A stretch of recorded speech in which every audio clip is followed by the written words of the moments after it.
welcome back. The Parent Trap, episode 4. We're getting started today. Remember, it's a cumulative process, so we're just building off of what we talked about last week. And so week 1 and 2, we built the foundation, found out our attachment style theories. Last week, we talked a little bit about ABA, what to expect, what autism is, different things like that. And today, we're just going to jump in and talk about a few things. And as I always say, I don't want to keep you guys too long, so we're going to jump right into it today. So today we're going to talk about what success looks like to you as a parent, right? And so I know through this process, whether you have a child diagnosed with autism or some other kind of disorder, or just a regular parent trying to figure it out, what does success look like to you in your situation? Is it the kid getting dressed by themselves independently, making their breakfast, getting ready for school? Is it for them to write their name? Is it for them to tie their shoes? Is it for them to just be more independent throughout daily living skills? How do you measure your success? Because as we're starting your ABA journey, as you're starting this parenting process, we want to make sure that you have your milestones and your goals written out. Because if we don't have those things written out, we're not able to assess and note the progress that we are making towards those goals. So success to parent A can look different than success to parent B. During my consultations, I definitely talk to parents about success and what they see and what they viewed. So a lot of new parents starting the ABA journey have Googled or YouTubed or seen their friends with autism, or their cousin's daughter has autism, or whatever it may be, and they project those same ideas or those same kind of, things towards their children, right? Where, like I mentioned last week, that if you've seen one person with autism, you've seen one person with autism. And so we don't want to project other people's children's or other people's ideas of success onto our own. And so today I want you guys to highlight what success looks like to you. Because like I said, once you highlight how to be successful, then we know the steps on how to get there. And also your clinical team, which I talked about last week, will point you in the right direction to become successful. And so by setting up yourself for success, there's also expectations versus reality that I talk to parents about as well too, right? So this is difficult to have with parents, just because if they're pulling from what they saw on YouTube, if they're pulling from what they've seen the other kids or other families do, then their expectations of their own situations can be skewed. So we can start as simply with a 1-parent or 2-parent household, right? Expectations could be different from mother to father.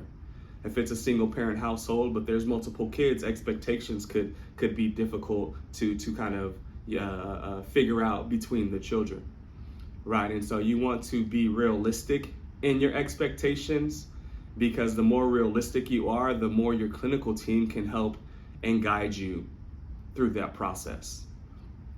And so I have an example here where I think it was maybe 7 or 8 years ago, I was working with a client who was nonverbal. He engaged in some pretty intense behaviors, including self-injurious behaviors. He also had seizures at this time of his life that were pretty frequent. His mom went to I want to say it was like an ABA conference of some sorts, and one of the keynote speakers or performances was a lady with autism that was playing the piano. And she did this whole maybe 2-song set of playing the piano. And so mom came to me the next session and she was like, "Hey, I want Billy to play the piano." And I was like, "Okay, first of all, where is this coming from? And why all of a sudden?" She was like, "Oh yeah, I went to this conference and the lady was playing the piano, and I think Billy would really like it." I'm like, "Okay, well, Billy doesn't like loud noises. Billy doesn't like the piano, and Billy doesn't like music." And so I was comfortable enough telling mom that in that situation that yeah, I love where you're going. I would love to see Billy, play the piano and be in an orchestra or create music. But where he's at right now in life, we have to get through some behaviors first. We have to understand that he doesn't like loud noises. He wears headphones on occasions just because of his sensory issues. So him playing the piano or pushing a keyboard in front of his face at the moment, as much as you would want him to do that, is highly unlikely. So we're going to have to pause on that until, we can bring it up in 6 months or a year if Billy's in a better place. But right now, at the moment, let's meet where we're at, right? Let's meet where, let's get the basics, the prerequisites, kind of solidified before we have these grandiose visions of him, playing the piano.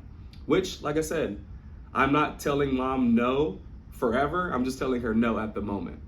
Because at the moment, we have things that we need to get through and things that we need to work towards before we introduce maybe a keyboard or loud noises or some kind of musical instrument, which at the current moment, Billy does not like. And so those are the tough conversations that you need to have with your clinical team. Usually your BCBA and your supervisor will have those conversations, but they really kind of help you as parents kind of outline, what your big vision is or what your dream is versus where we're at the moment. If we want our kiddos to tie their shoes, then we have to focus and work on fine motor movements first. We can't just jump into tying shoes. We can't just jump into, fine motor, fine motor manipulation or those kind of tasks if, they can barely hold a pencil, or if they can barely, brush their teeth and hold the toothbrush correctly. So there's prerequisites that we always have to meet, and that reality comes into play when we're able to outline, the assessments that we use. We're able to kind of highlight where they're at, and here's their projections, but we still have to work on level 1 or level 2 before we get to that level 3. So that expectations versus reality conversation is uncomfortable. I think maybe my first 1 or 2 were uncomfortable, but after that, it's what's needed, right? Sometimes parents need that kind of gut check on, okay, cool, hey, let's drop it down, let's bring it to reality. I understand your big picture vision, but what is your child capable of? Let's meet them where they're at, and then we can work towards your vision or your dream for them. But let's get those prerequisites kind of solidified. Let's get that foundation solidified, like I talked about, in week 1, and then we can go on upwards from there. And so that's the second topic that I wanted to talk about to you guys. And then the last one, we're going to talk about worst case scenarios and comfort zones. So let's start with worst case scenarios, just because parents are great at creating worst case scenarios in certain situations. So for example here, maybe 6 years into my journey, I was working with a family, and the kiddo had elopement issues. So he would, we're trying to instruct during ABA, and he would run out to the front yard or run out to the backyard, or we're out in the community, and he would run out this way or run out that way, and parents would have to chase him. So we determined that the function of his behavior was attention seeking. And so, of course, to kind of combat attention seeking, once you guys you'll learn here in future series on different strategies, but to combat attention seeking in this specific situation, we had to put his behavior on extinction or ignore it, right? And so he's looking for us to kind of to get up and chase, or to run after him. He loved that chase. And so to not give him that chase, we're going to ignore that behavior, saying that, okay, because he isn't getting reinforcement from us getting up and chasing him, that behavior will decrease. And so mom was like, okay, we never go out to the grocery stores, we never do this, we never do that, because I'm afraid, he's going to run out and get hit by a car, or he's going to get kidnapped, by somebody in a white van. And so I was, okay, and I'm like, those are valid, it could happen, but my BCBA mind was like, but we're going to tackle this as soon as possible. You shouldn't be not going to restaurants or going to grocery stores just because you're afraid of this happening. You shouldn't have to leave him at home with grandma or dad and go solo because you're afraid of this thing's happening. And so for me, I'm problem solution, right? So I'm like, okay, cool. In 4 weeks, let's plan a date to go to the grocery store, and I'm gonna be there with you guys, and we're gonna figure it out. And so week 1 passed. I'm like, all right, when's that date? Okay, week 2 passed. Okay, hey, just making sure we're still good for the end of the month, right? She's like, yeah, we're good. Okay. Week 3, it's like, okay, hey, you're ready, where we're going, what time can I meet you guys there? We lock it in. Week 4, I'm like, all right, I'll see you guys tomorrow at, Trader Joe's. And so the time comes, we prime him as he's getting out the car. We're motivating him like, hey, if you do this, you receive this. Hey, this is what good behavior is. Mom had it outlined. We're using pre-mac, priming. We're doing all this stuff, setting him up for success in this situation. And so I'm laying back. I've been with the family for a year or two, so I'm laying back, let parents do their strategies and everything. I'm giving them like verbal, or not verbal, but nonverbal cues, like, good job, keep it up, fade back, maybe be a little bit more intrusive. So I'm giving all of these nonverbal commands as we're, working through the grocery store, and the kiddo just has a moment. And so he knocks all the fruit off the shelf and he starts running around, and we're like, all right, here we go. So, everybody just follow the strategies that we've discussed and that we've done at home 1,000 times. And so we redirect him, have him pick all the items up, and then we start walking out of the store. As soon as we were walking out of the store, he's antsy. He already lost his reinforcement because he, didn't abide by the preset rules or guidelines that the parents had set. And so he's antsy. He's like, all right, well, whatever. And so we're walking out, and it's mom, dad, and their little, I think 2 or 3 year old daughter at the time. And he bolts. And so mom and dad look at me. I'm like, all right, just walk to the car. And so I'm familiar with this area. I know the traffic in the area. I knew there wasn't going to be a lot of foot traffic or car traffic.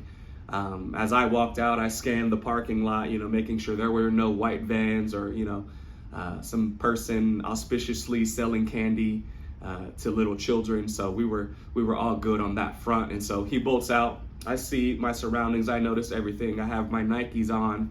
They're laced. I'm ready to run just in case, right? So I instruct parents, hey, keep going, keep walking. We're good. So nervously, they just push the cart and keep going. I walk behind them maybe 5 or 6 steps, keeping an eye on the kiddo, and we're going, and nobody chases him. So I'd say the kiddo gets maybe 10 or 20 yards, turns around, starts walking back to the car, gets in the car, puts on his seatbelt, and closes the door. And so I look at the parents look at me, they smile, we smile, and it's over, right? And so we were able to climb that mountain together. The biggest fear, the worst case scenario of him getting hit by a car or the white van abducting, my child never happened. They trusted in what we talked about the past year or two at home, and we applied it or generalized it on over to the community setting. And so I say that to say that the worst case scenarios in my 10 years have never happened. But parents get paralyzed with fear. They get paralyzed with inaction. They get paralyzed in the what ifs, or, well, this could happen, or this, so I just rather not do it. I'm like, no. You called us for a reason. This is ABA. This is what we do. Let's do it as soon as possible. Because once we see what you guys are capable of, and then what your son or daughter is capable of, then we can meet in the middle and make it happen. And so the kiddo wanted attention. We didn't give him attention. He came back to the car. So ABA says that if you go tomorrow and do the exact same thing, that maybe instead of 10 or 20 yards, he'll run 5 yards. And then if you do the exact same thing the following day, he won't even run and he'll go straight to the car. Or on that last day, if you try the exact same thing in the exact same setting and environment, maybe he doesn't even knock all the fruit off of the shelves, and he earns that reinforcement. And so that motivation to gain attention negatively won't even occur. And so the more consistent that we are day to day with implementing strategies consistently is the more progress that we're going to see in our case and in our clients, right? And so now that we knocked that one out of the park, no matter how nervous and scared mom and dad were, they know what they are capable of, and they know how their son can react in that situation with a certain strategy. And so that's the worst case scenario situation that happened to me that I thought was pretty funny, but it was one of the biggest kind of like aha moments. It was like, okay, cool. Like it put me in that 50-50, like, okay, should I run after him? I know I could catch him. My knees still work. I'm an ex-athlete, but I can still run a little bit. But I'm going to trust my strategies. I'm going to trust the science. I'm going to trust the work that we've put in for this past year or two, because I believe in it. And because I believed in it, because the parents believed in it, it worked. And so it was a success. I actually transitioned off that case soon after, so I don't know how ensuing, grocery visits or theme park visits went, but hopefully mom and dad are still on the right track, and they're using their strategies appropriately, at the proper moments, consistently. And the last thing to wrap it up is comfort zones, right? So the parents got out of their comfort zones. They felt uncomfortable. But I think we've all heard, no matter the arena, whether it's basketball, sales, CEOs, janitors, everybody, we've heard this kind of this line of get comfortable being uncomfortable. And so they were uncomfortable at that moment, but they found out what they were capable of. The parents found out like what they could do, or strategies that they could utilize and believe in. I was talking to a mom yesterday who, a real close friend of mine actually, and she stepped out of her comfort zone and made the simple gesture of speaking to another parent at the park to introduce her son, who I think is maybe 2 or 3, to another kiddo. Right? And as minuscule as that sounds, that was a huge leap for her. We're talking about how nervous she was, how sweaty she got. She may have fumbled her words here or there, but she stepped out of her comfort zone to initiate. And so now she has a potential friend in this other mother. She has potential, a friend for her son as well too, just by that simple action of saying, hey, what's your name? Oh, this is my son, blah, blah, blah. And so she was uncomfortable that entire time, but now she knows next week if I go to the park and see another family, or see another mom and her son or dad and his daughter, I can initiate because I did it last week. So stepping out of your comfort zone is the only way to grow. And so speaking with that mom yesterday, she grew just a little bit, right? Or maybe it was a lot for her. I don't know her current level of progress or where she's at on her journey, but that little step is going to lead to another little step that's going to lead to maybe a bigger step that's going to lead to jogging and running and sprinting, and it all can be traced back to that little initiation of, hi, my name is blank, this is my son blank, how old is your son? And so stepping out of your comfort zone is definitely things that I tell parents that I challenge them to do on a daily basis or monthly basis when I see them kind of during either my ABA work or during the parent consultations. We broke you down, right? We went to the bottom, we built the foundation, we're solid. And so now I'm going to challenge you to reach these goals and milestones that you set for yourself. Not only the ones you set for yourself, but the ones that you have for your children. How are we going to get them there? We're not going to get them there being comfortable. We're not going to get them there by still tying their shoes at 13 or 14 or 15, when we could fade our prompts, when we could promote independence or work on some fine motor skills to increase their overall independence, right? We have to step out of our comfort zones and become uncomfortable to see that growth. And so that's what kind of this series is about, or today was about. I apologize. That's what today is about, is setting ourselves up for success, understanding our expectations versus reality of our situations and our children, the worst case scenarios that usually never happen, that are valid, but you can't. The only way to test them is to actually, go out and see and do it, and then stepping out of your comfort zones. And so, I appreciate you guys as always. Thank you for tapping in with me today. Next week, probably jump into some more actual ABA strategies. I used some today: priming, pre-MAC, extinction, planned ignoring. We'll jump into some of those next week. But I appreciate you guys today. Have a great day, and I'll see you guys next week.